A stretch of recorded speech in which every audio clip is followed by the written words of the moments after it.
продукциясы бул продукциясы туура экен. Бул жумуртканыкычы бията кремолору басылган атайынчы. Значит, дата изготовления годин до 15.02.23. Бул уже 15 февралга чейин сатканга уруксат, туурабы? Андан кийин уже бул дем уже прилавкадан алыныш керек.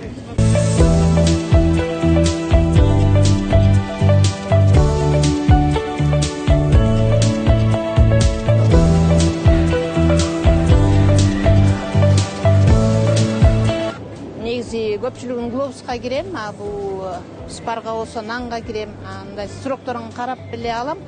Основной жакшы эле сроктору, нормальный эле. Негизи өз акчаларын алып атышат, баары свежий болуш керек, карап туруш керек, алмаштырып товарларын. Бул ошибка болуш керек печать. Ошибка эмес, уже.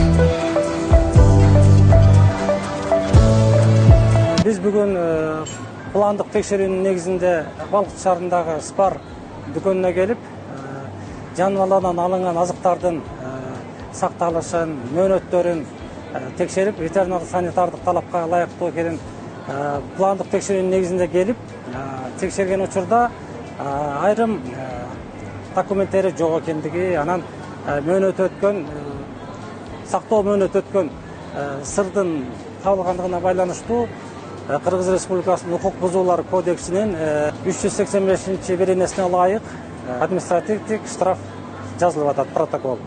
Андыктан ошол иштеткен ишкердик чөйрөсүндөгү ишкерлер ушуну эсине алса, ветеринария көзөмөл чөйрөсүндөгү кызмат ар дайым кабыл алууга даяр, консультацияга берүүгө даяр, кайсы документ менен кандай иштеш керек, биз көрсөтүп беребиз убагында.